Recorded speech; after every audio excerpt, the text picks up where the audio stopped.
नमस्कार मित्रांनो, मी Sudarshan Kale. Welcome back to our channel. Infertility सेशनच्या आजच्या भागात आपण बघणार आहोत IVF रिलेटेड काही महत्त्वाचे प्रश्न. प्रश्न क्रमांक पहिला की IVF ला खर्च किती येतो. तर मित्रांनो, IVF ला खर्च 1.5 ते 2.5 लाखापर्यंत येतो. डिपेंड्स ऑन तुम्ही कोणत्या हॉस्पिटलमध्ये ट्रीटमेंट घेत आहात. प्रश्न क्रमांक 2, IVF ने होणारी मुलं ही आपलीच असतात का आणि ती नैसर्गिक होणाऱ्या मुलांसारखीच असतात का. तर हो, होणारी मुलं ही आपलीच असतात. आपले शुक्राणू, आपलेच एग्स वगैरे वापरून ते बनवलेले असतात आणि होणारी मुलं ही नॅचरली होणाऱ्या मुलांसारखीच असतात.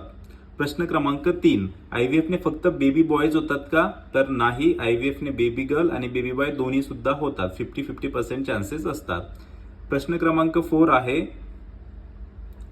IVF ने ट्विन्स होतात का.